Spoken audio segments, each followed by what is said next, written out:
went to pick up my crew to go to work, and one of them was sick, so we couldn't work. So I came back to the house and decided I'd go hunting. So I decided to go on down into the forest, and I hunted down there until, it must have been around 4 o'clock. So I walked down over this hill. Whenever I got over the hill, I seen these 5 elk standing down there. One of them was a big bull, so I raised my gun to shoot. Then something happened beyond his range of experience.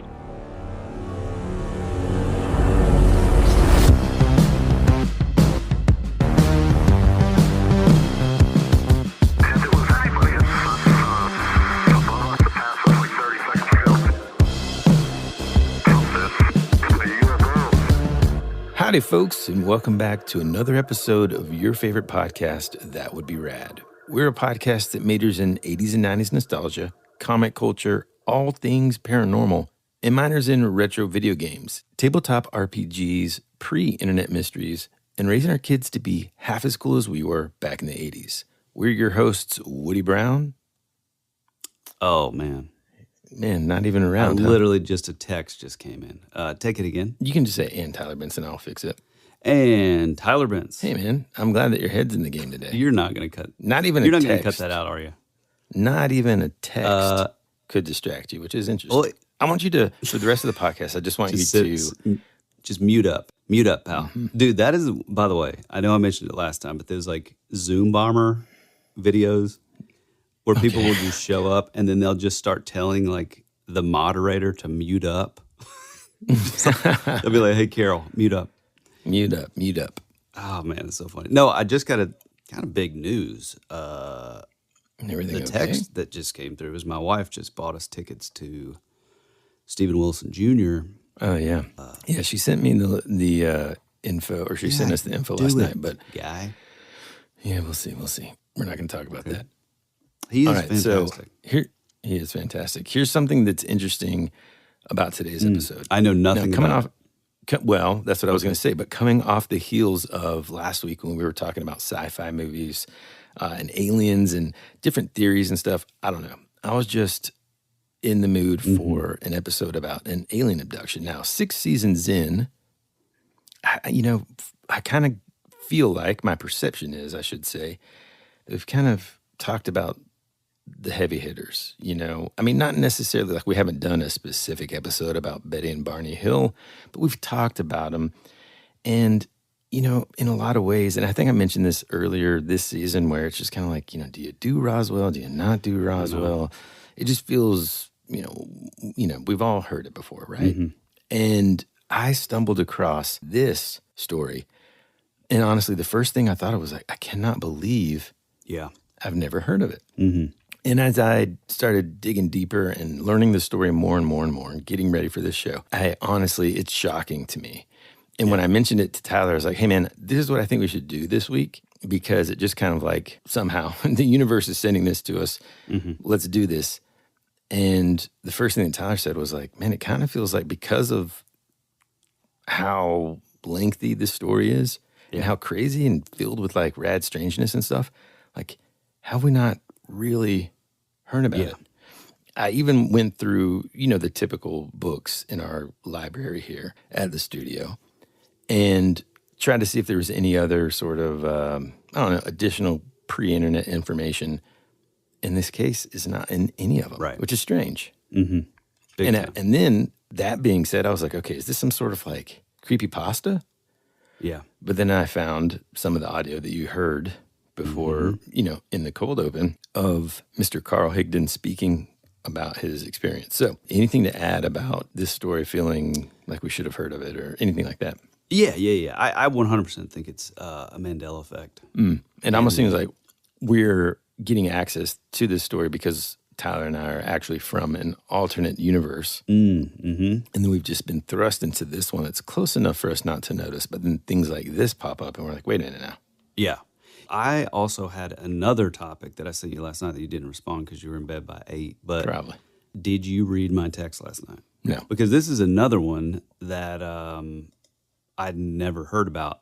This one feels a little more like it could be creepypasta. I don't think it is, which is interesting, but I think we may cover that on the Patreon. Okay, cool. Yeah, I just read it. Yeah. That sounds, for some reason, that does sound familiar, but I'm looking forward to hearing about that. Yeah. So Best Friends is a good reminder. If you're not one of our best friends over on the Patreon, you can do so by going to patreon.com/thatwouldberad and join us on the rabbit trail there, where we cover things in greater depth and sometimes just one-off topics that we don't cover on the show. And sometimes it's just us having a late-night conversation, and it's a great way to show your support. Now, Yeah, let me help you out there. Just more rambling. yeah, especially on Tyler's end. Speaking of less rambling, I think we need to dive in. And I think we need to set the scene here because this story sort of works best, I think, when you understand just how normal this day was supposed to be. It was October of 1974. Carl Higdon was 40 years old at the time, and by all accounts, he was just a working man. He wasn't some celebrity UFO guy. He wasn't somebody out there trying to get attention. He was an oil driller working for AM Well Service in Riverton, Wyoming. Just a blue-collar dude living his life. And to me, that matters in stories like this because whether you end up believing every part of what happens to him or not, the case gets a lot more interesting when it starts with somebody who, on paper at least, kind of seems rooted in a very practical world. This isn't a guy sitting around trying to make sense of, crystal vibrations or, waiting for a mothership to descend, or into that kind of like spiritualism, late 60s, early 70s trend and stuff. He's just a normal guy, works for an oil company. He's a hunter. He works hard. He's out in Wyoming, and he's doing Wyoming stuff. Yeah. On Friday, October 25th, he got an unexpected day off. So, like probably most Wyoming, what are they, Wyomingans? I was just thinking that too. I'm not real sure. He decided to go elk hunting. And that is the beginning of one of the strangest wilderness encounters that we've actually covered. And it's kind of reminiscent to some of the things that we've talked about when people encounter wildlife. And something just kind of seems strange. He woke up that morning and he gets his gear together. He grabs he's got a brand new 7mm Magnum rifle, and he starts heading south toward McCarty Canyon. Okay, that area is around 40 miles from where he lived in Rawlins, Wyoming, which if you've never been out that way, I think it's best just to picture the most open, big country landscape that you can possibly imagine. Sparse population, tons and tons of space. The kind of place where isolation feels different than it does in a city or even out in the burbs or even in rural North Georgia. Because once you get out there, it's just like you're out there. Yeah. And I think that matters too because so many of these stories kind of take place in the kind of an environment where if something weird happens, there's not exactly a line of witnesses standing around with coffee in their hands going, yeah, we saw it too. Right. This is the wilderness. It's quiet. It's isolated. It's distant. Now, on the drive, there is this little detail that I really like because it makes the whole thing feel more real. Carl actually pulls over to help two other hunters whose pickup truck wouldn't start. And nice guy. Yeah, nice guy. Again, it kind of gives you a little bit of his character background and, a small detail of that day that just shows he can remember and recall some of these things. And it's just like a normal day. He helps them out, and they do actually sip some coffee together, and the hunters tell him that, he'll probably have better luck than they did out in the woods. And so those hunters kind of give him some pointers as to where they were, and, they didn't really get any luck in that area. And so he's kind of making note of this mentally and kind of changes his course a bit and heads toward the northern edge of Medicine Bow National Forest. Again, this gorgeous, wild, open area. And he ends up actually having a brief convo with a game warden who happens to be in that area. Nothing in that interaction sort of seemed especially unusual, but again, it's another detail that I think strengthens the case historically because it helps place him in time and space. He was there, He parked there, other people were sort of in his orbit that day, and, even if they weren't sort of around for what happens next. Then around 4 p.m., Carl sort of starts his hunt. Late afternoon, Wyoming. It's October. It's hunting country. It's quiet. Cool air. There's trees. A man on foot with a rifle moving through the wilderness with a very ordinary purpose. He walks less than a mile, actually, into the forest before arriving at a clearing. That's it. Less than a mile.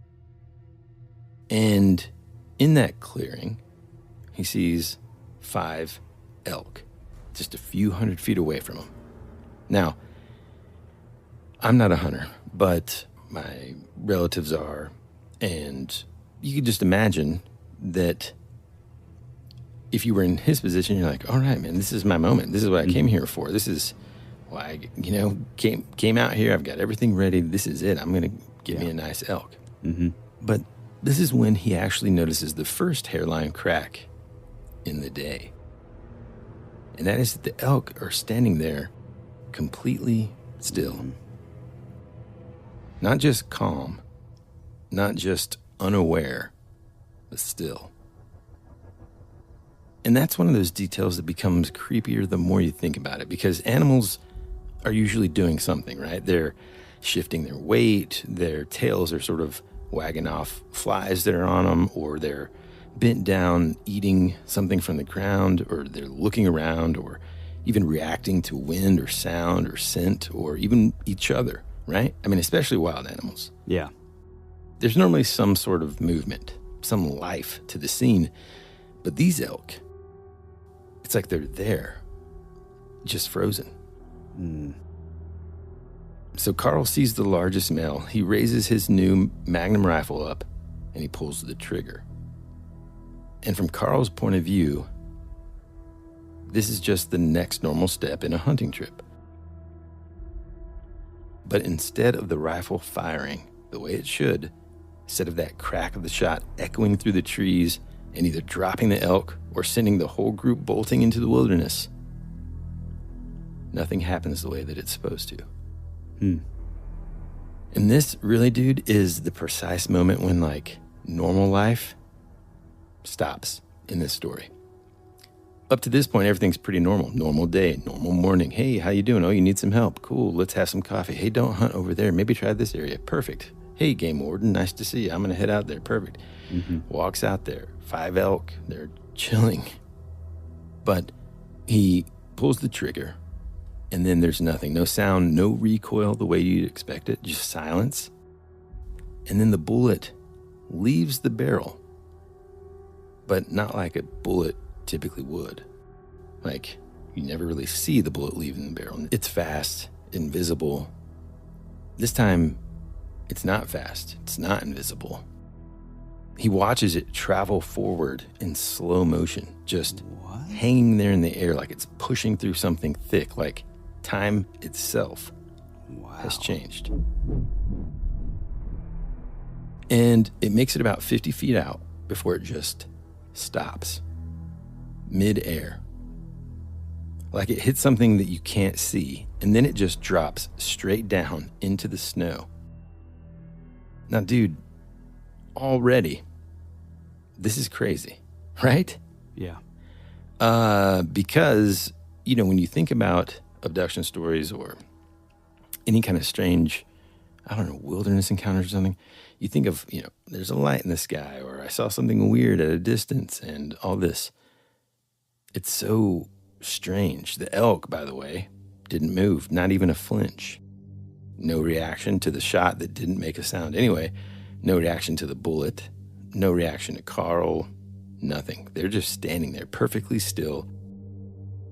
Like they're not even part of the same moment anymore. Man. I mean, just nuts. And this is when Carl notices something else. We've talked about this on the show countless number of times. The forest itself is dead quiet. And not the kind of, it's a peaceful afternoon kind of quiet. I mean, it feels wrong. No wind, no birds. The old Oz effect. Yeah, no insects, nothing. The sound that almost feels like there's pressure in your ears or something, like the world itself has been muted.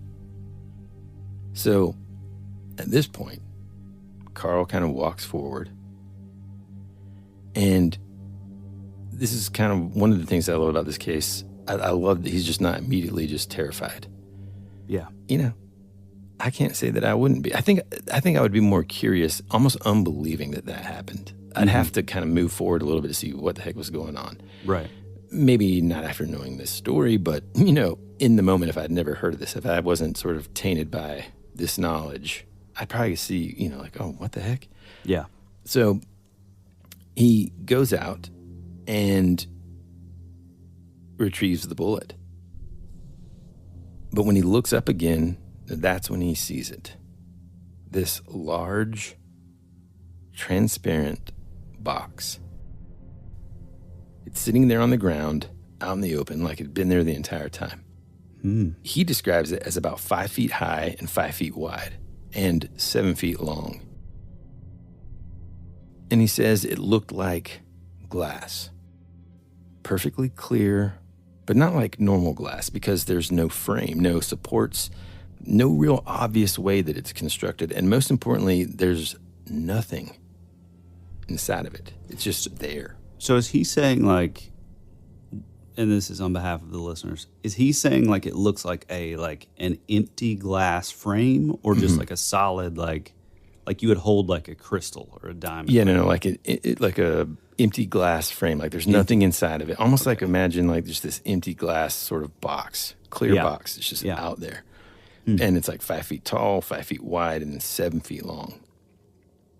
Interesting. And again, he kind of describes it that to him there was no obvious way that it's constructed. There's no like supports. There's no real like frame technically. It's just there. And so he's standing there in this silent forest, 5 motionless elk, a bullet in his hand that shouldn't have done what it just did. Right. And now this perfectly clear box. And are we saying the bullet is almost like a... just imagine, you know, in The Matrix, when Neo stops the bullet. But almost like it's like trying to penetrate through like a, shout out to last episode, like a force field almost. Right. That's kind of how I envision it. But then it like gets there and then just drops to the ground. Like it hit something invisible when he shot it. And then he goes and retrieves it. And then that's when he sees the box. And then at this moment, he starts to feel this instinct, that human instinct that something is behind you. That old sort of... Oh, yeah. Written in our DNA. Basically. Yes, exactly. Fight or flight stuff. Exactly. Yeah. And he turns around. And that's when he sees the entity floating. Not walking, not stepping through the snow, but floating upright, coming toward him. It's not an animal. It isn't even a person. And it isn't anything that fits cleanly into the world that he apparently just walked out of. And from this point forward, Carl Higdon is no longer alone in that forest. And whatever just stopped that bullet is now looking right at him. After these messages, we'll be right back. I just got up there and I was just like, oh my God, thank you. And then I heard, someone, anyone, please help. So he's like Superman being able to carry me off the mountain. The award-winning Tell Me What Happened podcast from OnStar is back. New emergencies, new heroes. Find out what happens in season 6 of Tell Me What Happened. Out now.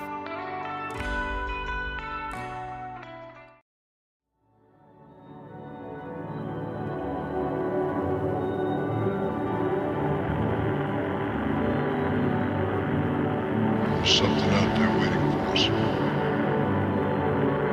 And it ain't no dead.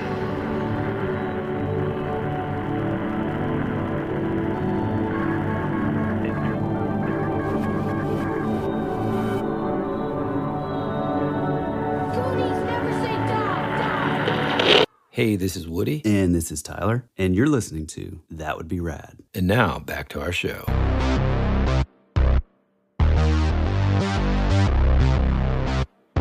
He's kind of face to face with this thing. Now, I kind of want to slow down a little bit because the way that he describes this entity is one of the most detailed, specific descriptions that we've covered, I think. I mean, and it's also on its way to becoming one of my new favorites. Mm-hmm. There's some elements of it that just, it gives me that same sort of cool, I mean, in a different way, that same sort of vibe that like the Flatwoods Monster does in a way. Okay, it's just different. I mean, you'll see what I mean. It's not it's not like mechanical like that necessarily, but it's just like I have this feeling like these are some of my favorite stories. The like guy, high strangeness. Yeah. Weird, yeah. So first off, it's floating, right? Okay. Not hovering like a blur, not darting around, but just upright, gliding toward him. Feet not touching the ground, moving over the snow like gravity just doesn't apply to it. And he's kind of, trying to make sense of what he's looking at, trying to force it into something familiar. He estimates it to be about 6'2", around 180 pounds. So, I mean, human-sized. And I think that's important because it's not some massive creature or, it's not towering over him or anything like that. It's right in that range where your brain wants to go, okay, this is a person. And then the details start kind of stacking up. The skin, he describes, as similar to that of an East Asian person, so kind of... easy. I'm not going to... okay, I'm just going to say, the skin he describes as being, human-esque in terms of skin tone. But its face, although it is a human-like face, it has no chin. It's almost like the jaw just recedes straight back. No real sort of definition there. Almost like it was never fully formed. If you're looking for sort of like a visual sort of reference, I would say go onto our Instagram page and try to find a picture of Tyler that we've shared. Similar. Like not a real strong chin, not a strong jawline like me. Yeah. Sort of weak. If you're going to describe it as anything, I'd say weak. Like right beneath the bottom lip, it's straight in. Straight in. Very weak chin. Yeah. This entity also has no eyebrows, no ears. That's you. Well, and the eyes are small and kind of slanted. This is 1974. I don't know if I would have described it like that, but almond? Yeah. Okay. Which I kind of have almond eyes. Yeah, no, it's a tough look. Almond eyes, no chin. It's a tough one. But, we love you. Yeah. I've made it work, you know what I mean? Yeah. And again, the eyes themselves, they're not necessarily glowing or exaggerated. There's just something off about them. Then there's the hair, which might be one of the strangest details because he says it's coarse and like a straw colored and sticking straight out from the head like bristles, like a broom. Okay, so let's sort of encompass this. So we're talking, I feel like we're not giving a good mental picture. Dude. Well, I am. If you'll just be quiet, I will. You're afraid of being racist. No. He says that it's the hair itself is coarse, straw colored, sticking straight out from the head like bristles, like a broom. Like Guy Fieri. Yeah, okay, maybe. Yeah. But they're not evenly kind of distributed. They're grouped into little bunches spaced about half an inch apart.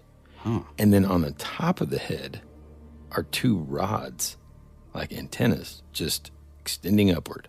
Dude, I don't know what it is. I mean, visually, we're not that close.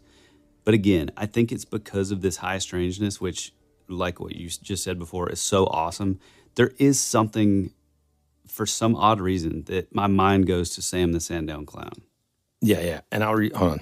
Because it's just like random. I'm resending you the picture of him. I agree with you. There's something like, it's not as sort of potentially mechanical as Flatwoods or Sam Down, or Sam the Sandown Clown. But there is just something about it. And imagine just like trying to process this in real time, because it's like one weird thing after another. And I think once that happens, you might just think, I think I'm going crazy here. Yeah, right. But let's talk about the body real quick. So it's wearing what Carl describes as this black suit, something similar to a scuba suit. So it's tight, functional, not decorative, but in my opinion, it's not. It doesn't seem to be some sort of armor or shiny metal or anything like that we've covered before. Yeah. It's got these black shoes on, a wide belt, and on that belt, There's like a 6-pointed star where the buckle would be. Mm-hmm. And below that, some sort of yellow symbol. And its legs are sort of bowed outward, just slightly. Enough to, not a ton, just slightly, but enough to notice, enough to feel sort of off. And then maybe the strangest detail of all, besides having a chin much like Tyler's, is it doesn't have hands. Instead, coming out of its right sleeve is this cone-shaped appendage or device. Carl doesn't really know how to describe it. And honestly, I don't know how you would really either, other than, it's a cone-shaped something. Is it a part of the body? Is it something that he's wearing? Is it a tool, a weapon, a communication device? I don't know. Now, after seeing all that, Carl still refers to him. Reminds me of this, by the way. What? Adam Strange from DC Comics. Yeah, a little. Okay. Just the X, really. Like the across the chest. Yeah. Mm-hmm. What's interesting is after seeing all that, Carl still, in his reports and stuff, referred to it as a, quote, man.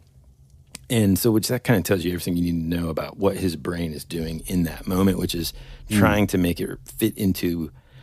Like a he's real world application. Yes, exactly. Yeah. Because otherwise I think you just have a psychotic break, after every single one of these things has happened. And here's what's crazy, dude. So this thing is floating toward him, continues to float toward him, closing this distance, and then it stops a few feet away from him. And then it speaks. Oh, boy. It says, "Are you hungry?" But check this out, dude. Its lips don't move at all. Now, I don't know why that creeps me out, but it does, dude. Yeah. And in that moment, Carl just kind of answers and he says, yeah, I'm hungry. Honestly, it reminds me of which I don't know if we've really went into the Indrid Cold story, which is sort of adjacent to the Mothman prophecy stuff. Right. Same kind of thing. It's sort of like telepathy. I think he sort of looked, I think they even described him having sort of almond eyes, sort of really tan, which is something that's actually pretty common with a lot of those sort of pre-gray. I mean, I guess more 30s, 40s, 50s, like the ones where the anchor would drop out of the bottom of the ship, or they would appear and be getting water out of a stream, right? Those weird ones. They almost looked like they were from Greece or even possibly Asian. So it does kind of remind me of this, but no hand. The details are strange though. Right. And now it's speaking without moving his lips. Well, anyway, Carl, and that's another amazing thing. He's not wait, who are you? He's just yeah, I'm hungry. And then this small packet appears or floats toward him, actually. So it's floating toward him. And inside are 4 pills. And the entity tells Carl to take one. Now, if there's ever been a, don't do drugs ad, you're about to realize why I say that. Now, Carl says later that he actually doesn't like taking pills. He's not someone who can actually just casually swallow one. He just has trouble with it and hates it. But in that moment, he does it immediately. Yeah. He kind of describes it actually as feeling like he was being controlled in that moment. And that's another key piece here, because up until now, Carl's still been sort of making choices, right? He walked forward to investigate that bullet. He picked it up. He turned around. He answered the question. But now it kind of shifts. He's taking this pill, and the entity then asks him if he wants to go with it. And Carl says, I might as well. The entity lifts that cone-shaped appendage and points it at Carl. And just like that, he's gone. No transition, no movement, no sense of travel. One moment he's standing in the forest, and the next, he's somewhere else entirely. And this is where the story shifts again, because up to this point, we've been dealing with an alien encounter. Right. Now, we're moving into something much bigger. Because wherever Carl just went, I don't know, might be one of the most unsettling parts of this entire case. All right, so Carl's standing there in the forest 1 second, and the next, he's somewhere else. Like I said, no transition, no sense of movement, no feeling of being carried or pulled or flown. There's no tractor beam moment, in other words. He's just there. And when he comes to, he's inside that transparent box. Whoa. The same one he saw sitting in the clearing, but now it's different because now he's inside it, and it's not just sitting in the forest anymore. It's almost as if it's part of something larger. He describes it as the box being inside a bigger transparent structure, almost like the box was just one piece of a much larger system. And somehow they're still in the forest. At least that's what it seems at first. Carl is seated in what he describes as a kind of bucket seat. And he's restrained now. His arms held in place, his head held in place. He's contained. And while he's sitting there, he notices something above him in the reflection on the surface of the box. Those same 5 elk. So weird, man. Wait, what now? Yeah. So basically, imagine he's sitting in this clear box, okay? And it feels like he is in a clear box that's inside of a much larger, sort of transparent place, a much larger system that might have more of these things. And I think it's like his mind is sort of just piecing this reality together because he's sitting there, he can't really move his head, he can't really move his arms, but he kind of like sees this reflection above him. And in that reflection, just outside of the surface of the box are those 5 elk from the forest. They're still there, they're still motionless, but now they look to be inside of a cage. And just like him, they were just standing in that clearing moments ago. Like a cage or like just another glass? Clear, yeah. Another glass box. Yeah. So anyway, he's sitting there. He notices that these elk, these same 5 elk, are, motionless, but they're in their own sort of containment unit, their own cage. And it's almost like, okay, now collectively we've been, collected, almost, samples or something. And he realizes then that they're kind of in the same situation. And so now he also notices that there are 3 of these beings, these entities in the room now. And not just the one that he saw in the forest. And Carl's kind of still trying to make sense of everything, sort of says, hey, you've got my elk. And one of them just kind of shrugs, which is it's so bizarre in this whole thing, how like casual he is to everything. Yeah. And, similarly, like these entities are as well. And then the box kind of lifts. It starts rising up off the ground, and Carl looks down, and now he can kind of see his truck exactly where he left it.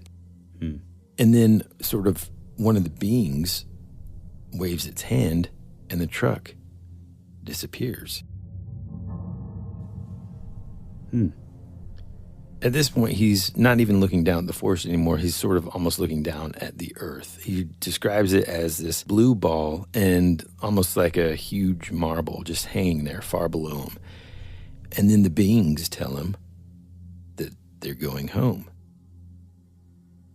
And then they say that their home is 163,000 light miles away. Now, not light years. I didn't misspeak here. Light miles, which is kind of a strange way to measure that distance, I guess. But it kind of like sounds scientific, but it also sounds precise enough, but just enough off to kind of make you be like, what? Yeah. And then they put a helmet on old Carl with 6 wires coming out of it in all directions, and they fasten it with a strap under his chin to lock it in place.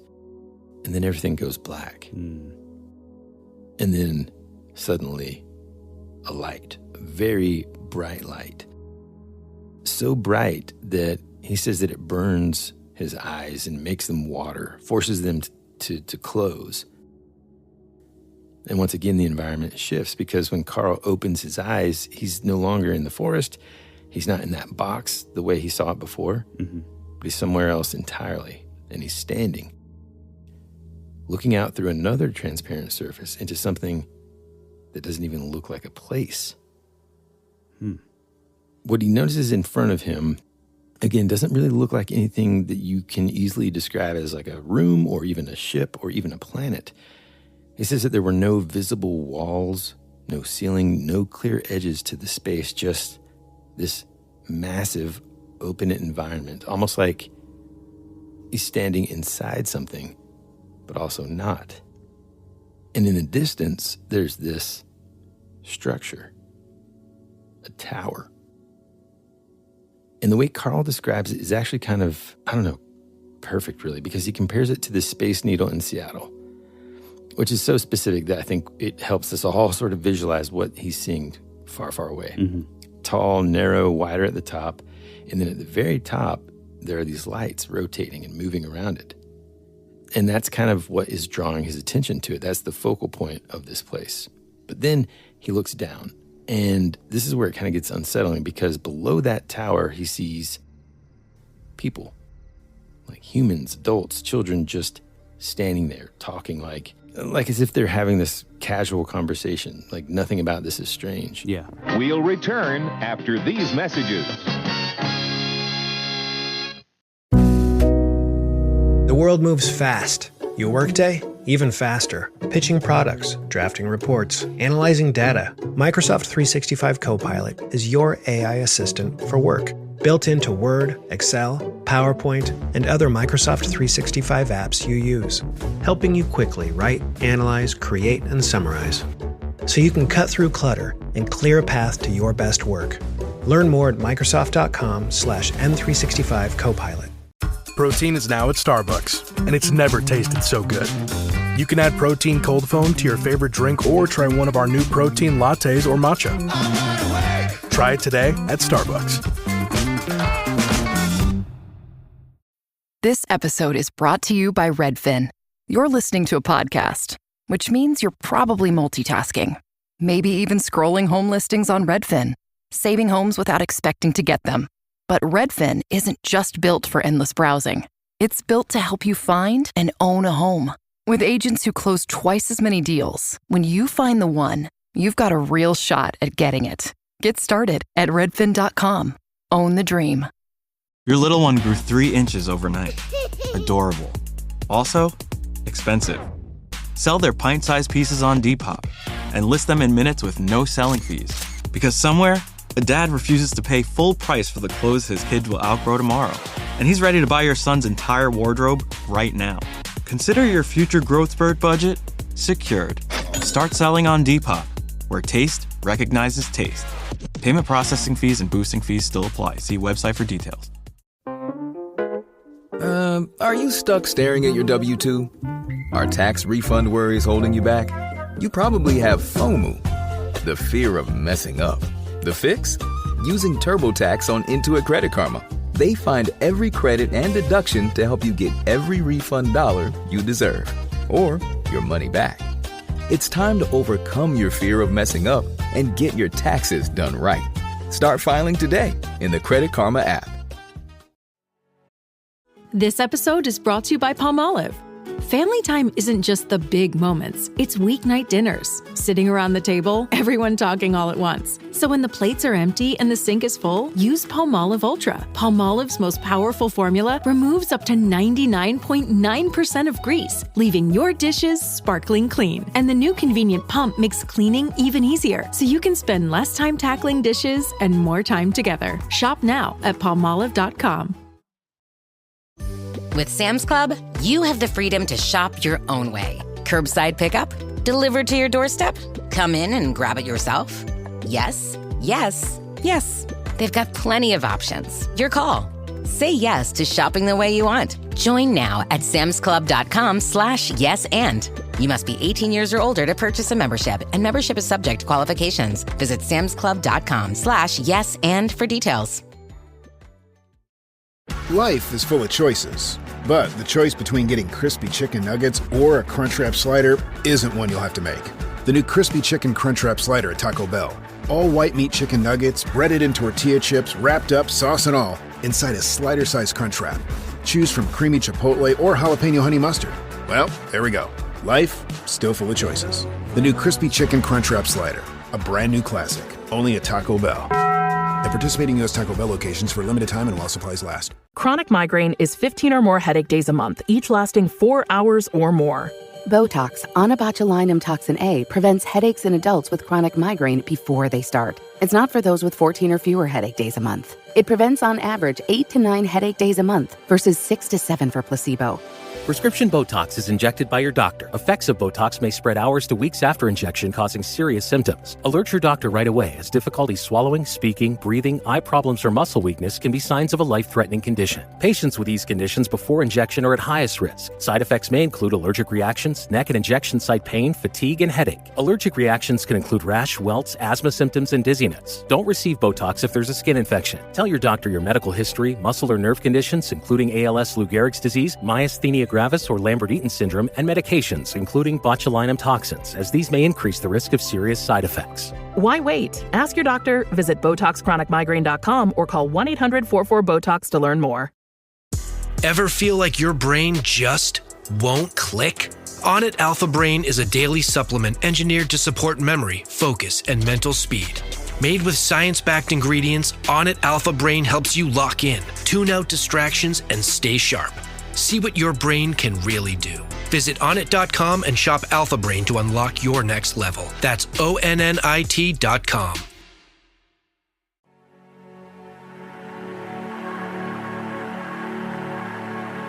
It's a pretty cool place if you're a Martian. Or a vampire. You think you really know what's happening around here, don't you? Is anyone out there? We're fighters for truth, justice, and the American way. Hey, this is Woody. And this is Tyler. And you're listening to That Would Be Rad. And now, back to our show.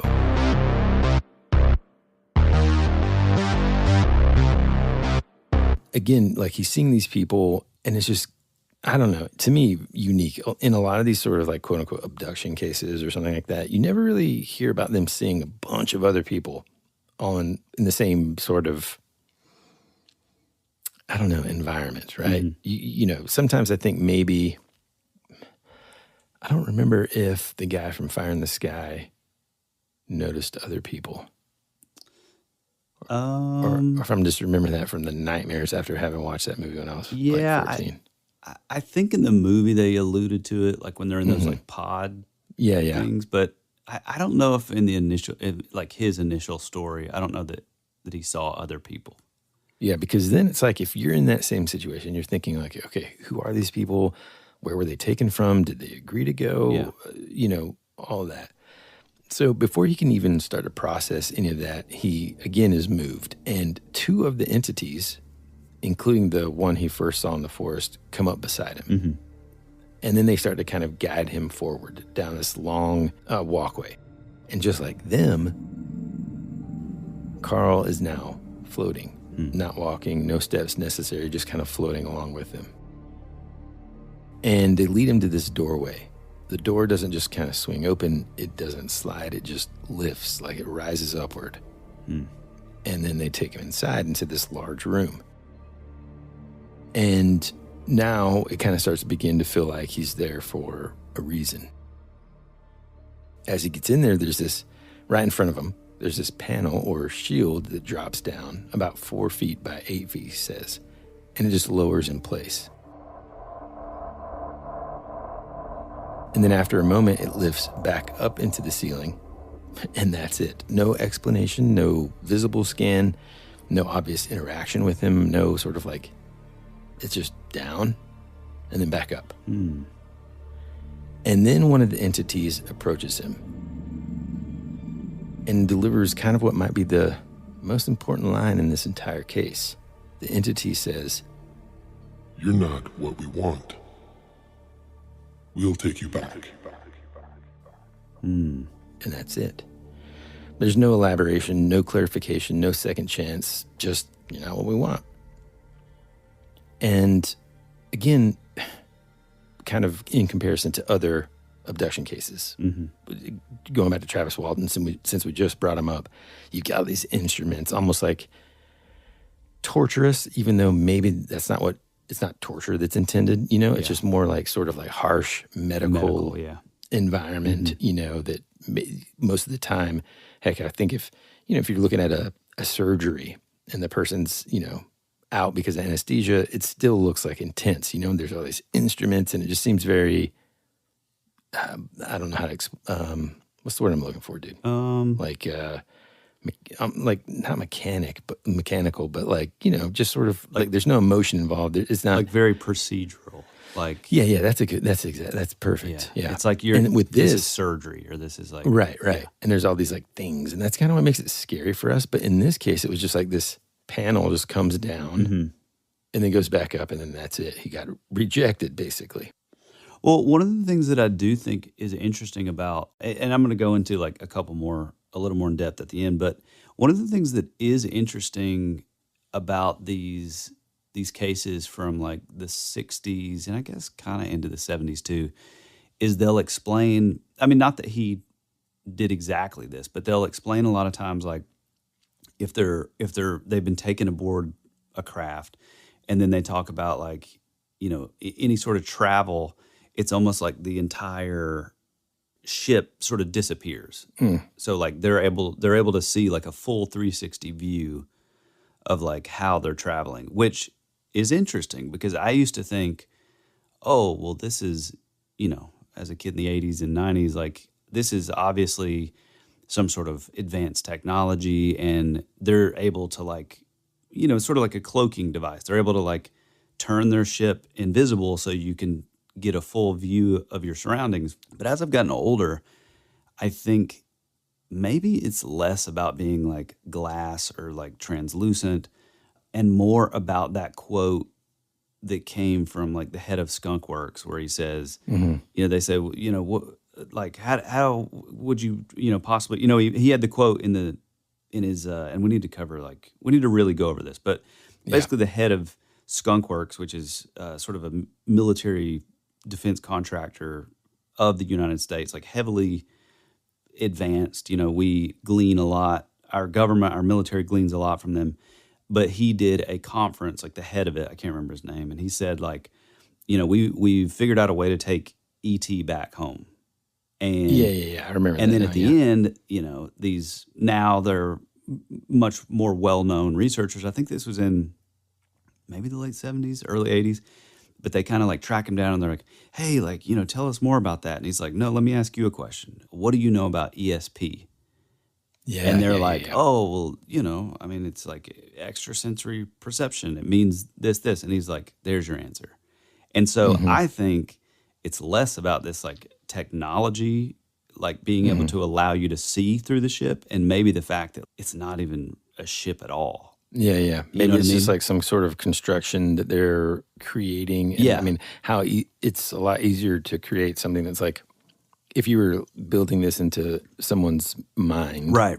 It's easier just for it to be like a clear box. There, you know, there's not a lot of detail. You don't have to build anything else. Yeah. That's interesting. Yeah. So kind of back into where Carl is at this moment. Remember, he just gets rejected.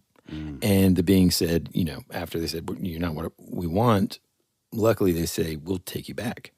So right after that, he's moved again and he's floated out of that room back into that same sort of overwhelming brightness. And then once again, his eyes are sort of starting to burn. He's, you know, having to close them. They're watering just because of how bright it is. And the entity then says the sun affects them the same way when they're on Earth. Which is interesting. That is interesting. Then Carl is brought into another area which he describes as a, quote, craft. And this is where the story kind of slows down just enough for something like, a conversation to happen, because I guess now he wants to, well, you'll see. Because the being that he first encountered in the forest identifies itself. And it tells Carl that his name, or its name, is Ozo-1. And from here, you start to get something that feels more like an explanation. Not a full one, but enough to where you can kind of start to piece things together about what these beings are kind of doing. Ozo tells him that, just like Carl, it's a hunter.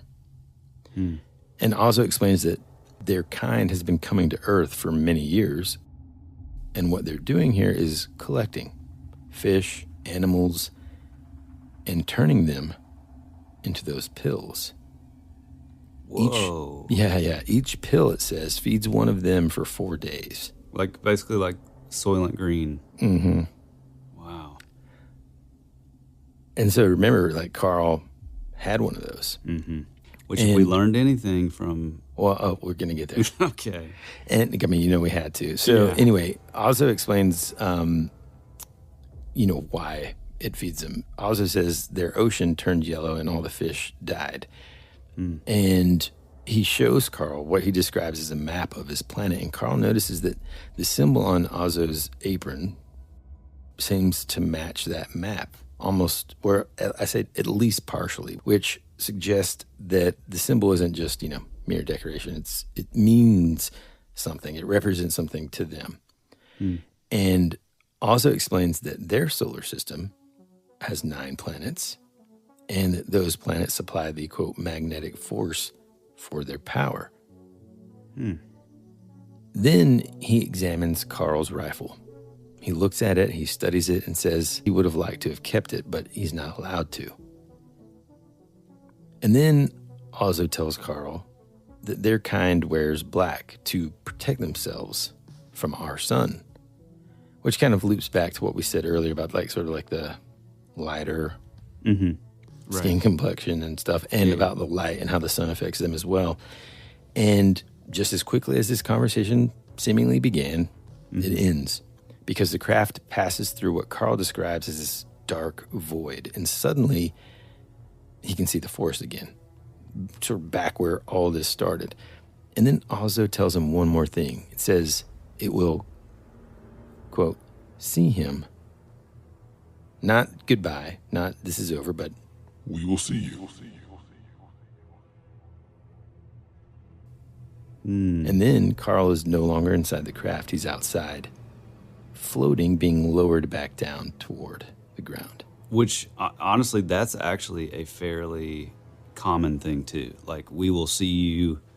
Yeah, especially down south. They just, we'll see you. We'll see you. No, I think even one of the other sort of events that I was going to bring up at the end, I think they even say that to him, or we'll see you in time or something. Sort of strange. Man, it's very strange. I mean, and it could be just one of those things where it's just like, a misinterpreted saying that they just, incorrectly used. Right. You know what I mean? I mean, that happens all the time. So at this point, again, he's kind of floating down. And he's not, I guess we could say that at least he's not just being like plopped back on the ground. And he was rejected after all. So there's no impact, there's no crash. He's just kind of floating calmly down there, coming down slowly. And just before he reaches the ground, though, his foot kind of catches on a rock. And he kind of slips and falls, actually, and rolls down the hill and then hurts his shoulder. And that kind of, to me, when I heard about that part of this whole thing, I feel like that was sort of that, whatever kind of, method, whether it's controlling gravity or whatever, sort of like slowly turned off. And he was like, whoa, whoa, whoa, whoa, freaked out, slipped on a rock and fell. You know what I mean? Yeah. Felt disoriented, all that. And now he's back in his own environment. He's back in the woods. But still, like, things are not right. He gets up. He's disoriented. He's confused. His shoulder hurts. He starts walking, and eventually he comes across his pickup truck. And he doesn't recognize it, dude.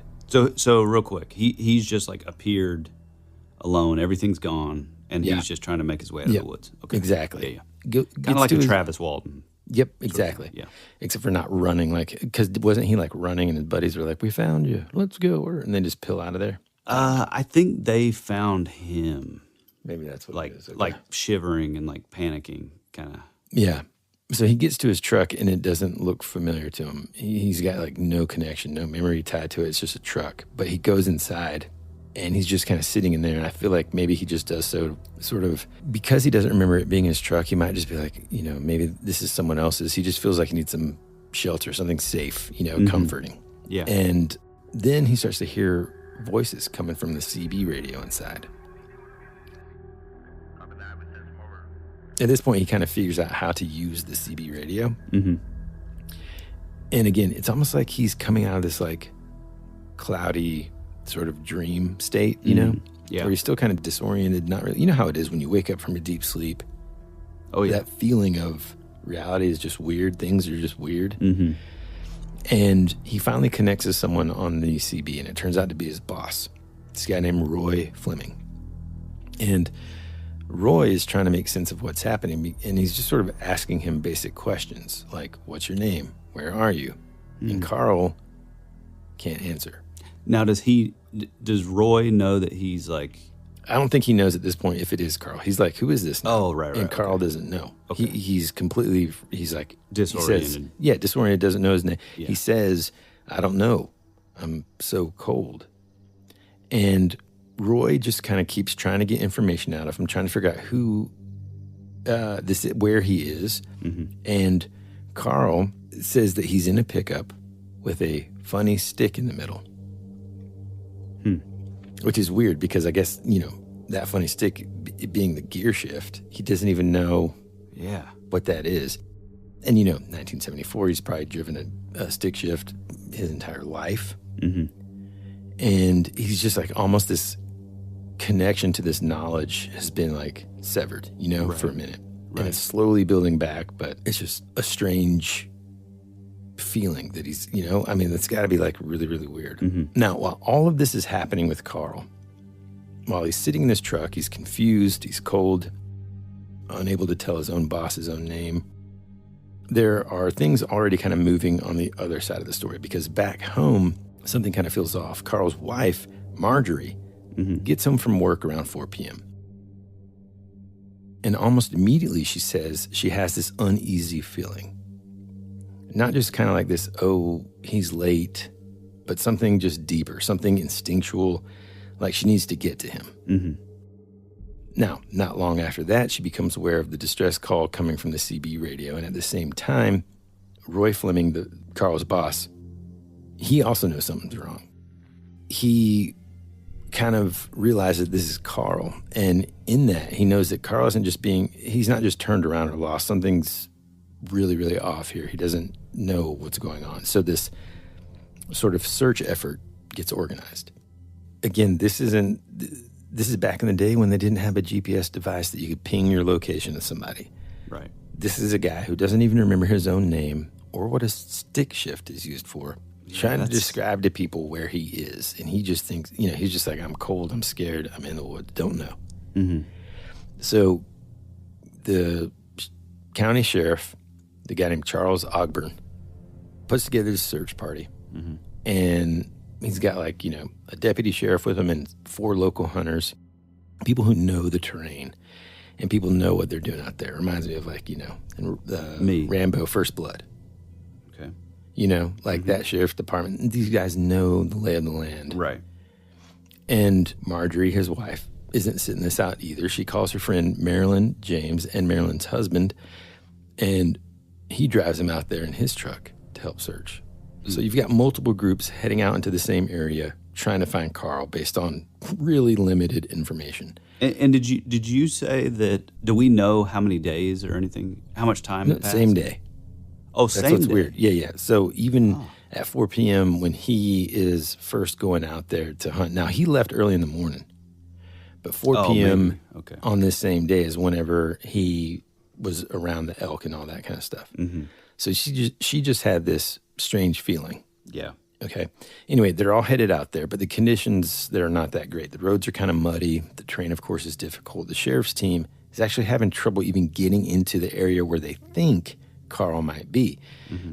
So Marjorie and the others are kind of told, hey, y'all need to stay put, wait on this hill, and then just let the search team do this. This is job. a man's job.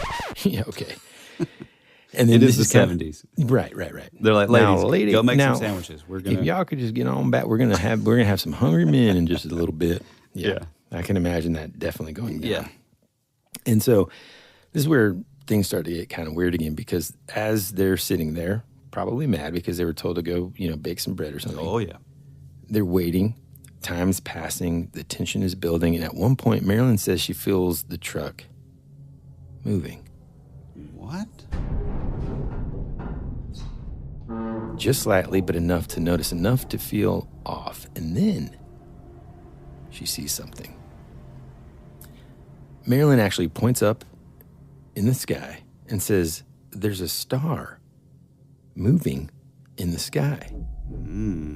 But not like a normal star. This thing is moving in this large arc. And as it is, it's changing colors, brightly flashing red, then green, then white. And everyone in the vehicle sees it. And they watch it for around 20 minutes. 20 minutes, dude. It's not like a, quick glance. Yeah. That's a long time. It's a long time. Yeah, for a UFO sighting, like a minute is a long time. Right. But 20 minutes is like, this thing's just hanging out. Yeah, and at the time, I'm sure they were just like, man, that's interesting and weird. Mm-hmm. Right? Not like, I bet old Carl's in there. Yeah, right. Meanwhile, though, the search continues, and eventually, around 11:40 p.m., the search party finally finds Carl. His truck is located at that time about 3 miles from where he originally parked it, and it's stuck in like a mud hole. But here's what's weird, man. Really weird, actually. There are no tire tracks leading to it. Weird. As if it was just placed there. Because it was in its little glass. Well, not only that, remember when he was up there that one of the entities kind of just like waved it away and it was gone? Yeah. Wow. While they're waiting for the search team to regroup and head back, Marjorie, his wife, and the others notice something else. Off in the distance on the eastern horizon, they see a bright red-orange light rising. And at first, they think it's the sunrise, but that wouldn't really make sense because it's like, 11 at night. And they don't really realize how strange it is until they later see the actual sunrise afterward. So you've got a bunch of layers here, man. You got Carl's experience in the woods, the strange light seen by witnesses during the search, the truck being found in a location it shouldn't be with no tracks leading there. And all this happening within the same window of time. Yeah. And when the search party finally finds Carl and gets them back to the others, his wife immediately knows something isn't right. He's not just shaken up. He's not just tired. He's not even fully there. Yeah. Which, by the way, I did just look it up. Travis Walton actually just appeared in a gas station. In the gas station, okay. And then he was trying to get in touch with his brother because he thought he just needed a ride because he thought it was still the same day, which is almost worse. Man. Yeah. So, again, Marjorie's, reunited with Carl. And you know how it is, man. Our spouses can tell what's wrong with us a lot better than anybody else. We're around no one else more. Not mine. Than, I'm kidding. He's not just shaken up. He's not just tired from being out in the cold.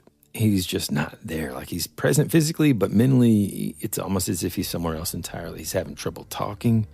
He's struggling to form responses. And when Marjorie really looks at him, she realizes that he doesn't recognize her. Oh, not even a little. Dude, is it, to me, like, there's something about like that, like dementia and that idea. Oh man, so sad, dude. That is like the scariest and the saddest thing that could happen to a person. Yep. Like when all that life together just erased. Just gone. Yeah. It's terrifying, man. It's horrible. And so she's like trying to speak to him, trying to connect, and he just kind of looks back at her like this empty look, like he's looking through her, not at her, And they ask him something simple, something kind of grounding, and they said, "Did you shoot an elk?" And Carl looks up through the windshield and says, "They took my elk. They took my elk." And he says it over and over again. They took my elk. They took my elk. And the way he's saying it is strange, almost like a sing-song voice. Weird. But it's almost like his head is stuck in a loop. And so Marjorie tries to help him out. He's visibly cold, so she puts her coat around his shoulders, and he recoils. And he pulls away from her, dude, like in straight panic, and he yells, "Don't touch me!" Wow. Now, dude, it was bad enough that he doesn't recognize her. Now he's just like terrified of her, his own wife, someone that should be the safest person in the world to him. Yeah. But he's reacting like it's a stranger or something worse. Yeah. And anyway, so they get him in a vehicle and they start heading towards the Carbon County Memorial Hospital. And on the way, Carl said something else that just doesn't quite fit. He looks at Roy Fleming, the boss, and he says, "Why aren't you dressed in black?" And then he follows it with, "Doesn't the sun burn you?" Oh, he's thinking they're the entities. Like, wow, that's creepy. So they get him to the emergency room, and it's now like 2 a.m. And obviously everybody's kind of like, rightfully so, freaking out. Like, what is wrong? What in the world is he talking about? This is just bizarre. And his eyes are just like constantly watering. It's just like he can't tolerate the hospital lights, and his shoulder is in pain from this, the fall. And he keeps on asking for the pills. And they're like, "What are you talking about?" And he says, the ones that float to you. Now, the doctors are kind of like, I mean, this is 1974, like we said. They're probably like, "Boy, man, this guy's been..." Straight to the asylum. This guy's been smoking that. Yeah. Those herbal jazz cigarettes again. Yeah. The doctors are running tests. They're checking him physically. Almost nothing wrong. No bruises, no bleeding, no broken bones even. And the doctor examines him and determines that he's experiencing amnesic shock, which that makes sense on paper. But at one point, Marjorie asks him his name, and Carl says, and "They keep calling me Carl. Who's Carl?" And during this time at the hospital, Carl tries to talk about what happened, but he can't really piece it together. It's sort of fragmented and incomplete. Like, he can't really access the entire experience. So Marjorie gives him a pencil and paper and tells him to write down anything he can remember. So real quick, so he can't, because it seems like he's, these bouts where he thinks that the people around him are, we'll just call them the aliens.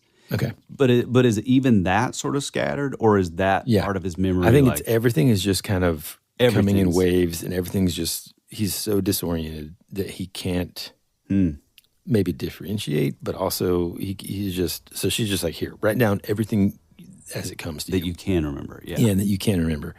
Okay. And so first he draws a picture of the entity, what you saw, and then he writes a single word. Oh, no. Enders. Enders. That's it. Enders. Later, a deputy reveals that another man named Enders was in a different part of the forest that same night. Oh, shut up. Now, is it a coincidence? I don't know that we believe in those on the show. Yeah, but there's no such thing as those. It's one of those details that's unresolved and kind of is just very strange, but how would he have known that, right? I love it, though. Man. He also draws a forked road and a rough sketch of the craft, lists 2 unidentified addresses, and then makes a note about a truck. It's like pieces of this experience are trying to come through, man, but they're just like so scrambled and out of order.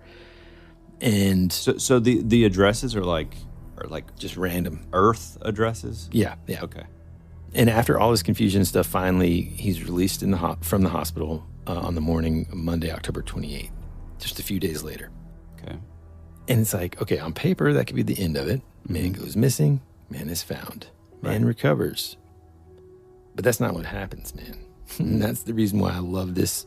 This thing just keeps on getting crazier, because in the days and weeks after this, things don't really go back to normal. In fact, they get even stranger. We will return after these messages. Springfest means more sun, more fun, and more free at Lowe's. Keep your yard in line with an additional free Ego 56-volt battery when you buy a select Ego mower, trimmer, or blower. Plus, keep landscaping fresh with Stay Green 1 cubic foot garden soil, 5 bags for $10. Our best lineup is here at Lowe's. Valid through 4/8 while supplies last. Selection varies by location. Soil offer excludes Alaska and Hawaii. Zootopia 2 has come home to Disney Plus. Let's go! Get ready for a new case. We're the greatest partners of all time! New friends. Gary the Snake. And your last name? The Snake. Dream Team. Get new habitats. Zootopia has a secret reptile population. You can watch the record-breaking phenomenon at home. Zootopia 2, now available on Disney Plus, rated PG. And right now you can get Disney Plus and Hulu for just $4.99 a month for 3 months with a special limited time offer. Ends March 24th. After 3 months, plan auto renews at $12.99 a month. Terms apply. This episode is brought to you by State Farm. Listening to this podcast? Smart move. Being financially savvy? Smart move. Another smart move? Having State Farm help you create a competitive price when you choose to bundle home and auto. Bundling, just another way to save with the Personal Price Plan. Like a good neighbor, State Farm is there. Prices are based on rating plans that vary by state. Coverage options are selected by the customer. Availability, amount of discounts and savings, and eligibility vary by state. This episode is brought to you by Athletic Brewing Company. No matter how you do game day, on the couch, in the crowd, or manning the snack table, Athletic Brewing fits right in. With a full lineup of non-alcoholic beer styles, you can enjoy bold flavors all game long. No hangovers, no buzz, no subbing out for water in the second half. Stock the fridge for tip-off with a variety of non-alcoholic craft styles available at your local grocery store or online at athleticbrewing.com. Near beer, fit for all times. Kraft Mac and Cheese is better than 90s hip-hop. We'll remind you of your childhood without making you feel incredibly old. Kraft Mac and Cheese. Best thing ever. You have one new message. Hey, this is Aaron from California, and when I'm not busy spending way too much money on VHS horror movies, I'm listening to my new favorite podcast, That Would Be Rad. Hey, this is Woody. And this is Tyler. And you're listening to That Would Be Rad. And now, back to our show.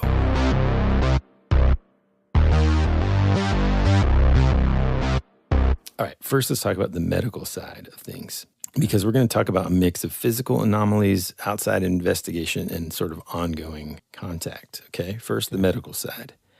The x-rays that the doctor performed from the hospital came back with nothing of concern, which is, that doesn't really sound strange until you realize that Carl had prior medical issues. Years earlier, he had scar tissue on his lungs from having tuberculosis. Wow. He also had a history of kidney stones. And after this incident, both gone. I knew it. No lung scarring, no kidney stones, nothing, just gone. Well, go ahead. Okay. I have an idea that we actually have talked about on a few previous shows, but yeah, go ahead. Well, I'll bring it up in a minute. So at the same time, it's not like he kind of walks away unscathed here. He's been dealing with headaches ever since this, and back pain, and of course the shoulder injury from the fall. But internally, the things that appeared to have been wrong were corrected. Plus, the fall and the shoulder stuff happened after his experience anyway. You know what I'm saying? Did he regain like full memory? Hey, man. Word begins to spread. Uh-oh. And a reporter named Sue Taylor from the Daily Times in Rollins interviews Carl, and he even admits. He says something like, I must be crazy. Mm-hmm. But the story doesn't, kind of fade out as a local oddity. Roy Fleming helps connect Carl with a rehab counselor who points him towards someone who becomes a key figure in the case. Dr. Leo Sprinkle, a psychologist at the University of Wyoming, who had a specific interest in UFO encounters. Oh, yeah. Check this out, man. This is so good. On November 2nd, Sprinkle comes out to Carl's home and begins a series of regressive hypnosis sessions. Yeah. And through those sessions, Carl starts to sort of recover more details, sort of filling in the gaps, reconstructing parts of the experience that he couldn't access before. I serve as a consultant in psychology, and my primary interest is working with those people who claim to not only see flying saucers, but also claim to have had some kind of abduction experience or some kind of contact, face-to-face contact with alien beings who are associated with the UFOs. I myself have investigated 23 persons using hypnotic techniques to assist them to recall the experience. Okay, let yourself relax deeply and go right back to that same deep concentration, that same deep relaxation. Let the muscles relax. Let yourself know that you can breathe deeply and easily as you look at the spot. Sometimes these people have a loss of time experience, an amnesic period, which occurs during the UFO sighting, and then later they check their watches and find out that they have lost some time, which they cannot account for. And these cases are most exciting and interesting because it suggests the possibility that the persons have been taken on board, have been examined, and then released, and have been told that they will not remember what has happened. Sprinkle obviously takes it seriously. He interviews witnesses like Marilyn, the sheriff, the doctor at the hospital staff, members of the search party, locals, and across the board, the same things keep coming up. That Carl is considered to be an honest, hardworking man that's not prone to, just making wild things up or fabricating in any way. They even run psychological and psychiatric evaluations at the University of Wyoming. There are no signs of mental illness, no indication that this is delusion, psychosis, or even fabrication. One thing about Leo Sprinkle is he also studied Travis Walton. Which, these two cases are pretty darn similar. Well, just when you think that might be it, the activity kind of continues. So one night, Carl tells Marjorie that they should go for a drive. So he drives south of town, turns onto a little dirt road that heads up a hill, like he knows exactly where he's going. Okay. And when they get there, they both see it. About 150 feet up in the sky, they see a bright green light, shaped like a large upside-down ice cream cone. And then this strange smell. It's strong, it's unmistakable. It's like dirty socks and sulfur, he says. Wow, weird. Carl says something that really stands out here. He says, "I am late. I was to be here a few minutes earlier." Almost like he had an appointment, like something or someone expected him to show up. Oh, boy. And a few nights later, it gets even stranger because Carl wakes Marjorie up. Now, first, before I even go further from there, what the heck is Marjorie thinking at this point? Yeah, it's got to be tough. Because a lot of these type of cases, which it sounds like, he encountered this, it's almost like their entire sort of mental state sort of gets splintered. Yeah. And so, even if, a lot of their memories return and, he goes back to knowing that she's his wife and stuff, most times, they never quite go back how they were before. I will say that you can tell that she really loves him because she kind of just stands by his side so far throughout all of this, because it's cool. Later, a few nights later, Carl wakes up Marjorie and says, "Okay, I know it is weird. I am in bed with you right now, yet I'm also out south of town." And then he says, "They are telling me, look for a black box." Wow. So on top of that, there are multiple reports of lights following him when he's driving to and from work. At certain points, like when that happens, it triggers pain in his shoulder. He's got a ton of anxiety and fear, and it's kind of trickling, obviously, over to Marjorie as well, to which, eventually they both feel, Carl and Marjorie both feel like their phone is tapped and like they're being watched. And Carl begins to say that he still has this, like a telepathic communication with Ozzo. Although it's on rare occasions, at one point he says that, or he tells Ozzo that Rawlins, Wyoming needs rain. Okay? It's just says that to him telepathically, to Ozzo. The next day, it rains 3 inches. Then 2 more inches the day after that. And then Carl tells him to stop, and it stops. Wow.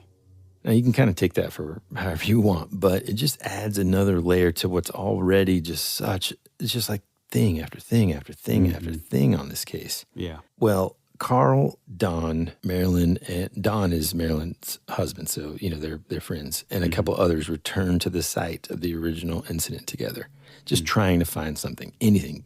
They take some pictures. Right. They're scanning for metal. They're looking for the missing lead from the bullet. Just some answer, some kind of like, see, this is what happened. I told you. Yeah, but they never find anything. Dang. However, they do find something else. At the spot where the transparent box had been, the nearby leaves are burnt. And some of the trees in the area have strange weathered carvings. The bullet itself that he, had, because, he picked up the bullet. They were, I guess, looking for the casing or something, but the bullet itself is examined by a Dr. Walter Walker. He's a metallurgy consultant.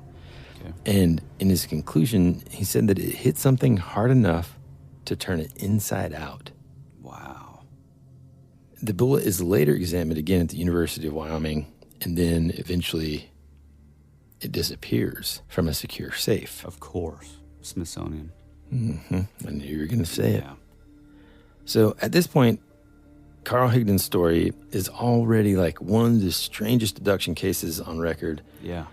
And I don't know, there's a lot that it reminds me of. And it even there's so much of it that if you zoom out a little bit, reminds you in context of a much larger pattern. Like, David Paulides talks about the missing persons cases in national parks and remote wilderness areas, missing 411. But the thing about it is, like, he was returned, though. Yeah.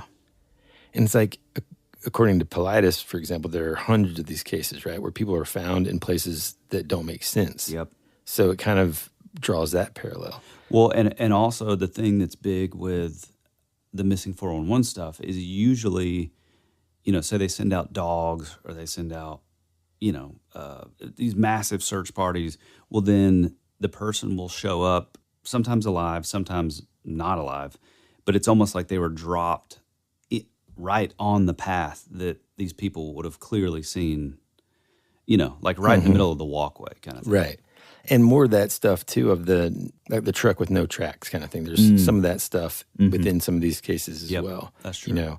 Or sometimes it's like remains found in places with no tracks leading in and all that. Like almost like, it was placed there or dropped there, not traveled there themselves. One of my favorite things about it, which I guess it wouldn't have happened with him because he wasn't chosen, quote unquote.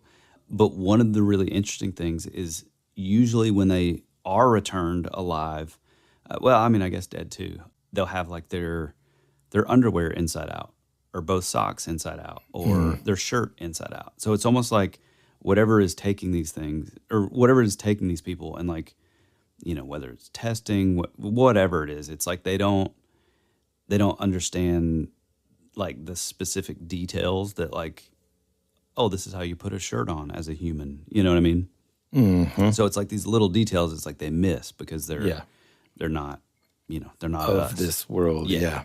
Now remember too, his truck, even Carl himself was sort of, dropped down, right, lowered down on the ground, and it kind of reminded me a little bit of some of the cases that, I wrote it down. Oh, Linda Moulton Howe, right? Yeah, Linda Moulton Howe. The documented similar patterns in animal cattle mutilations. Yeah. Yep. Where it just seems like that. Well, animals were found with broken limbs, no blood, no tracks.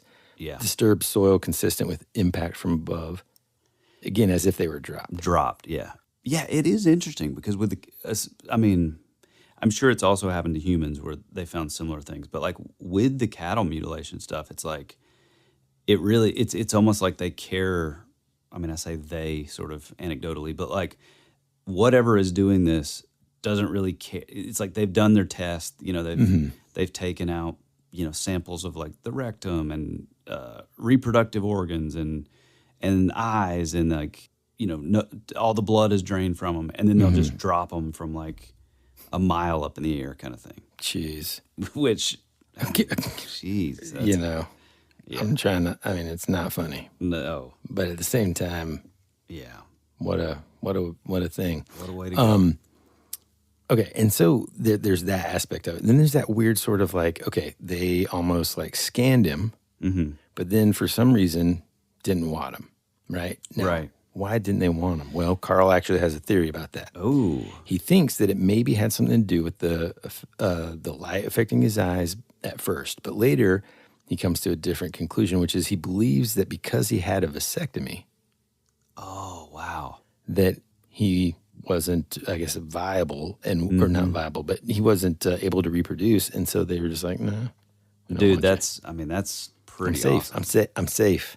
Yeah, I was gonna say I think there's a component of like blood type sometimes also, but yeah, I mean just what I said with the cattle mutilation. It's like there's so many like different sort of quote unquote tests that you see, but 9 times out of 10, there's always like, genitalia, reproductive organs that are messed with, if you will.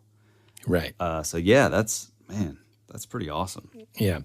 And well, it kind of reminds me of, and speaking of Jacques Vallée, when he talks about some of the beings in white that visited people in like 1400s, 1500s, 1600s, 1700s, forever.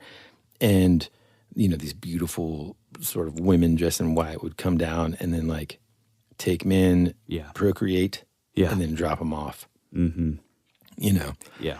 And also, Jacques Vallée's pointed out encounters with fairies, elves, and all the same other entities throughout history, which often include a lot of the same elements, right? Like being offered food. You mentioned that earlier, I think, or you were going to, and I shut you down. Being invited to go somewhere. Yeah. And in many traditions, if our cautionary tale, if you remember it here on the show and other places, thanks to Joshua Cutchin, you would know that if you accept that food, typically don't come back. Or if you do, you're not the same. Yeah, like as you were talking, I wonder if, so we're referencing Joshua Cutchin. He has a book called A Trojan Feast, which it sort of talks about like the food and drink offerings of, like ETs or fairies or like, whatever going all the way back.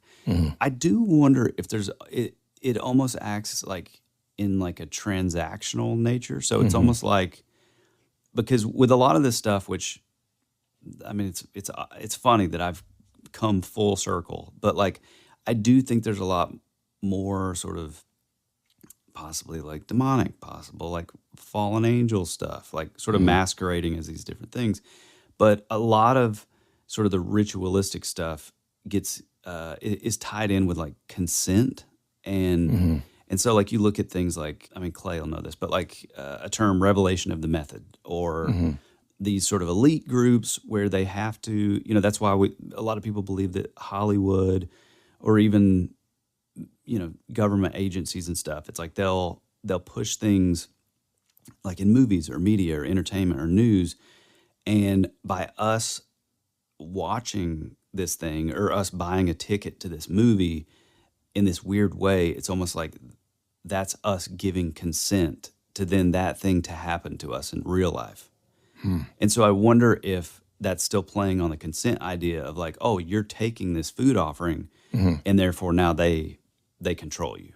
Yeah. Or you're like their property, Or yes, I think that is a good theory. It kind of reminds me of like even vampires, right? You have to invite them into your house, like something that seems silly to us. Yeah, exactly. Like an almost like little small, almost effortless action can then just be your undoing. And so I like that idea.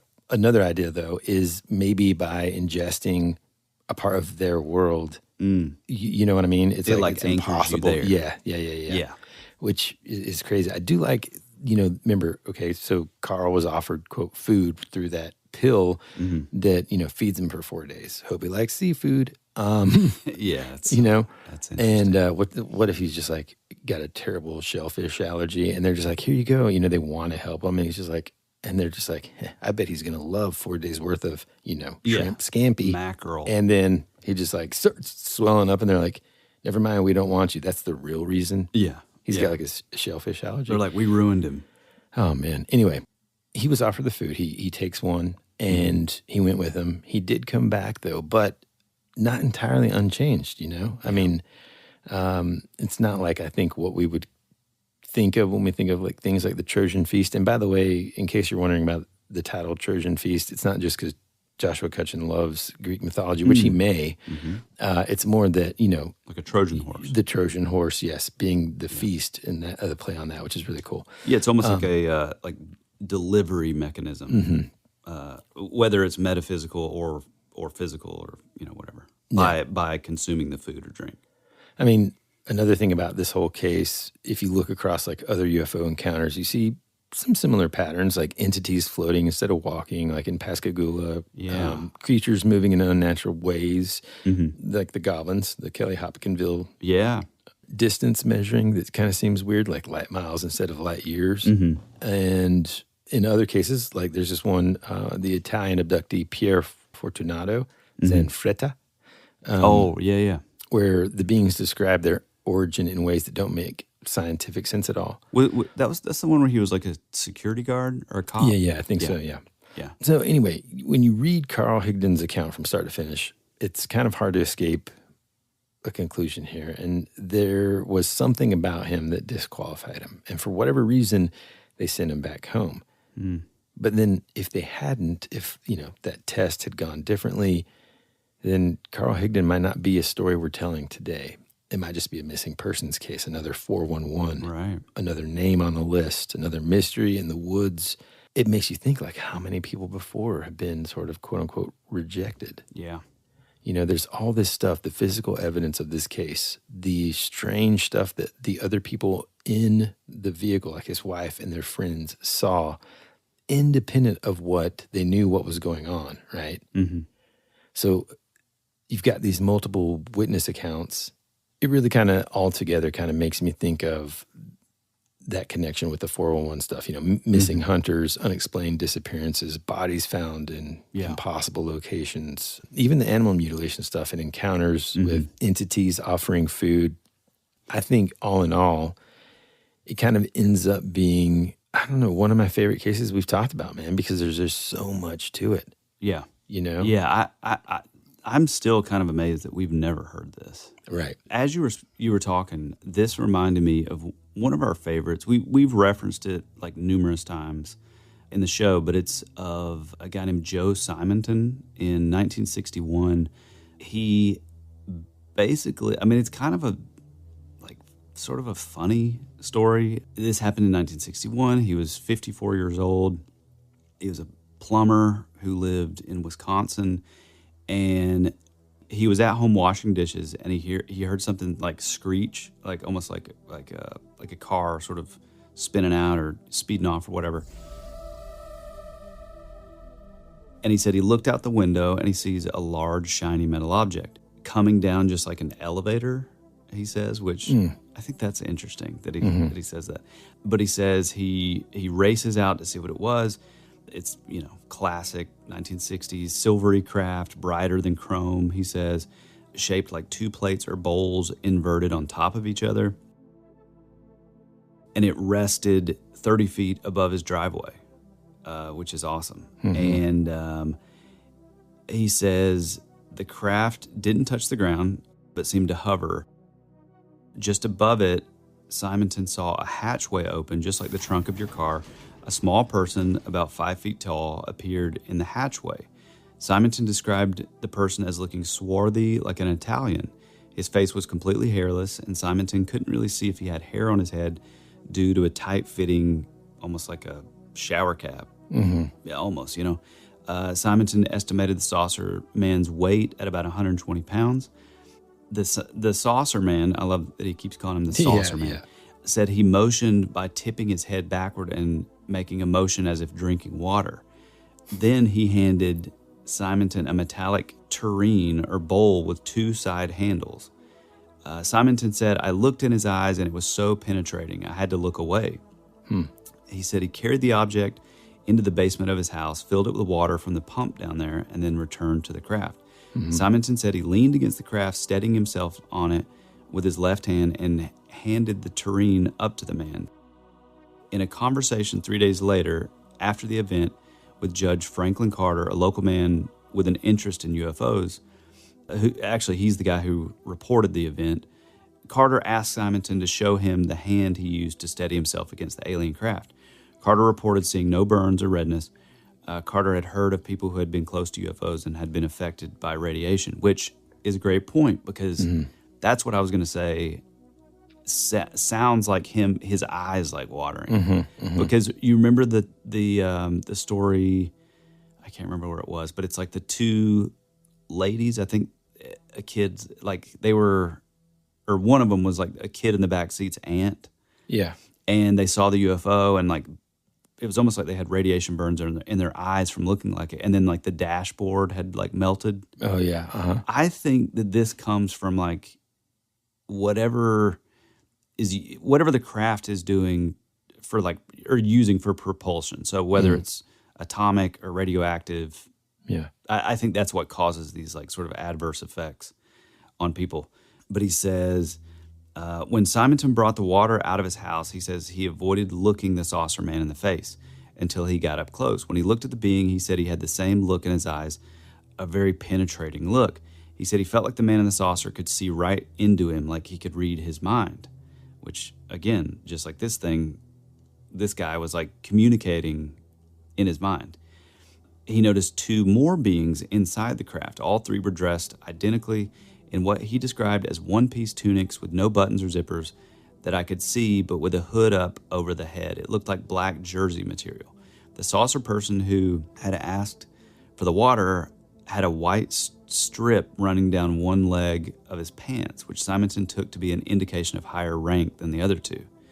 And so he kind of goes on, and then he talks about this. The Judge Carter guy says, I was interested in them, referring to what the saucer person was cooking. I made a gesture like eating, he said. I figured I'd get a conversation going. Nobody was saying anything. Then Simonton said, the man in the hatchway noted my interest and walked over and scooped some of them, which he's referring to the items on a grill. Okay. And gave them to me. They looked somewhat like pancakes. He described them as hot and greasy, and he took a bite of one. Later he said, if that manja. Yeah. Okay. He said if that was their food, God help them because it tasted like a piece of cardboard. Okay. He said he also remarked that if that's what they lived on, no wonder they were so small. Simonton showed Carter the remaining pancakes. Here's a very a part of the story that you know is coming. He said Simonton showed Carter the remaining pancakes, which he had saved. Carter noted the greasiness and said the smell reminded him of the goose grease his mother had greased his chest with when he was a kid. Okay. Man, this episode's taking a turn. Right. We'll be right back. The pancakes seemed rubbery, Carter said. Carter reported that the pancakes were around 3 inches across and were perforated with holes about the circumference of lead pencils. However... Circumference. What did I say? Circumference. Okay, well, tomato circumference. Simonton displays a fragment of one of the pancakes, and the holes look a lot smaller than that to me. It kind of looks to me like a regular old pancake. By the way, this is coming from like a I think you've told this story on here before. Yeah, we've kind of referenced it. I don't think we've ever like really gotten into it. But yeah, all this to kind of say that this story, you get into the Woody Derenberger story where he meets Indrid Cold, which is another story where he says he has narrow, penetrating eyes. He says he speaks to him telepathically. He has sort of a tan complexion. Come on. And his name's Woody? Dude, come on. Well, or Woodrow, or Woody Derenberger. No, I'm dead serious. What? Yeah, the Indrid Cold story. That's like... Yeah, we got to do that. I didn't know that part of it. Yeah. Dude. And he never changed his story. But just a strikingly handsome man, tan skin, very strong jaw. 5'2". Had a best friend who, although maybe a little taller, was very, very pale. Weakest chin you could imagine. You better believe it. Yeah. Okay, go ahead. Yeah. No, but it's that I mean, I think in ufology they like refer to them as like the Venusians or the. It's just this. It's like before we started seeing like the alien grays. Yeah, it's so weird, man. Yeah, it's And very weird. when you see the drawing that Carl did of this entity, it's kind of not. It's not kind of isn't the right word. It is off-putting. Yeah. Right. Yeah. You know what I think though, and I mean this is a little abstract. This is the artist saying like, well, it's gonna look a little creepy because they don't know how to draw as well as me. Is that what you're about to say? No. But that is true. No, I think. Okay, so to where my mind goes in this, and it wouldn't have went here 5 seasons ago, but you know, I do wonder if this is possibly has some similarity to our sort of the Phantom Stranger stories. Okay. Or the old stories of there's a castle and a thunderstorm and a man in black appears. And he's very now, wealthy. Don't get too far in this, but I'm glad you're bringing that up because I do have something that I've recently read. Okay. That there's a scientific theory behind that. What? Phantom. Yep. Well, I can't get into it now. Well, I'm just going to say that there's sort of the anecdotal story to where, he regales everybody. He's so charismatic. He's so like, he's very intriguing of a character. Nobody really knows who he is. And then he sort of bids the dinner party farewell. And as he's walking off, they see, oh, he has like hooves. Or he has my favorite thing, dude. Or he has like 3 fingers or 6 It's like fingers. just imagine like you'd be like, dude, that guy's just so bad, eh? And then you get it like he's like click click click clippity clapping. No, and but you're it's like, oh, he's not that cool, huh? It's the idea that there's some sort of, it's almost like a cosmic protocol so that these beings that aren't human, it's like they can get like 95% of the look. They can it's almost like a cloaking device to where they can appear like almost human. Almost human, but the chin is so weak that you're just like, well, is he human? Yeah. No, but Always seriously, wearing that is turtlenecks. weird, man. Like, it goes back to that thing we kind of just come to in a lot of, not necessarily these type of stories, but just where it's like, there's still these sort of like, quote unquote, rules. Right, exactly. That have to be followed somehow. Yeah. And so it's like, they're able to disguise themselves, well, and maybe over the years and over the millennia, they're getting better at it, potentially. I'm like, oh, well, maybe I should just put some shoes on these old hooves. Right. I don't really know how that would work, but dude, I still don't know why that's just the funniest thing to me. It's like everybody's threatened, and they're like, yeah, but look at his feet. Well, I wonder if this is connected to like some of the high He goes strangeness. into the bathroom stall and he's just You're killing me. Go No, ahead, but your stories of like the Men in Black, how they have to wear lipstick because it's like they don't have lips. Or like paint on eyebrows and stuff. Or too, painting right? on eyebrows. Or like the like Black-Eyed Kids stories. And with this, it's like everything seemed, for the most part, fairly human, except some weird hair. But he was like missing hands. Yeah, he also didn't have eyebrows. Yeah, exactly. He had, yeah. I mean, so I think, and he had a black suit on, dude. Yeah, I mean, it was like more like a scuba suit, but still. Well, no, I think they all. Maybe the Men in Black are descendants of this guy. I do think they're all sort of connected somehow. Yeah. Now, real quick, before we wrap it up completely, and by that I mean say goodbye, I do one of the things that I was wondering is like, well, whatever happened to Carl? So throughout the rest of his life, he never changed his story. It was consistent throughout. He had those hypnosis sessions with Dr. Leo Sprinkle. He made a couple of media appearances. You can find actually like pretty, like he's pretty old in life, and he's talking to people. Does he? But does he seem like? I mean, this is going to sound cruel, like a but shyster or something. No. But like, does he seem like normal, or does it seem like? No. He seems normal. Kind of. I mean, it's normal. I don't. Yeah, I think so. Yeah. But it makes it more interesting. He wasn't like a constant media figure or something. He participated in some interviews over the years and stuff, and I think did some work actually with David Paulides. His wife later documented the story in a book, self-published in 2017 titled "Alien Abduction of the Wyoming Hunter." So if you're interested, you can go pick that up. But he did report continuing to have some after effects like lights following him, this telepathic contact with Ozo, and then that strange sort of sense of being monitored, which, they kind of wrapped it up and they kind of ended it with him with like, "We'll see you." Yeah. So it's like not necessarily "we'll see you again," but like, whatever you do, we're going to be watching kind of thing is how I took it. Yeah, I think that's interesting too, is like there's that idea that, which again, to me, this feels like, it feels like a little into like a spiritual direction, but it's almost like when you have these encounters or these, it's like the quote, like if you look too long into the abyss, eventually the abyss starts looking back. Mm-hmm. And it's like these people with these encounters, it's like for the rest of their lives, they're sort of tethered to this, or even just adjacently, there's still this weird connection. They're still like seeing these things, like, or they'll see lights, or they'll see like whatever. Like it's almost like they're sort of marked, Right. Yeah, man, that's awesome. Good case, right? This has been a really, really cool one. And if you guys loved it also, feel free to come by and tell us over on our Instagram. Shoot us a DM if you would like to tell of your own abduction. Maybe you also encountered a swarthy Italian in a wetsuit. We would love to hear about it. If it's a more long form, you can send it to thatwouldberadpod@gmail.com.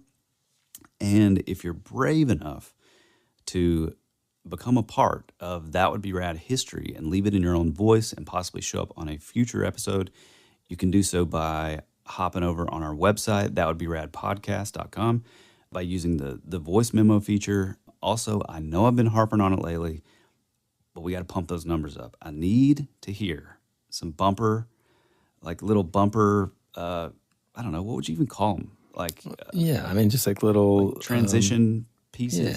Yeah. Like when I'm not, or you don't even have to you get a little technical with it. You can just say, "Hey, this is Fred hey, this is Carl from Wyoming, and you're listening to That Would Be Rad." Yeah, exactly.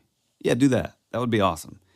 If you want to support the show, which, man, it means the world to us, you can do so over on our Patreon, The Rabbit Trail. It's more of what you love, just a little extra supplemental That Would Be Rad throughout the month. And it helps keep the lights on. It just shows your support in real time.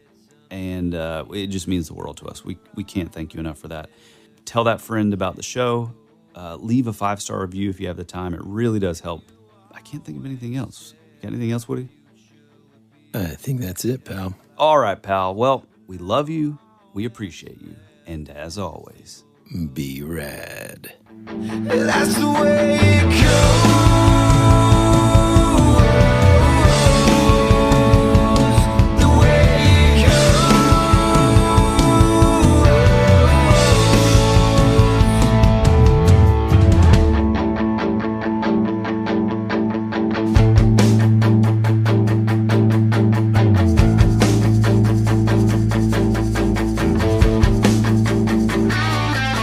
You're my favorite song on the radio.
You were already dead before you became a ghost. You always said our future would be a parade of flowers, but now all that's left is a single rose. That's the way it goes.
Access granted. Oh God. So she can tell that he's not just shaken up. Dude, I legit almost just spit out my Red Bull. Oh my God, that hurt. Shh.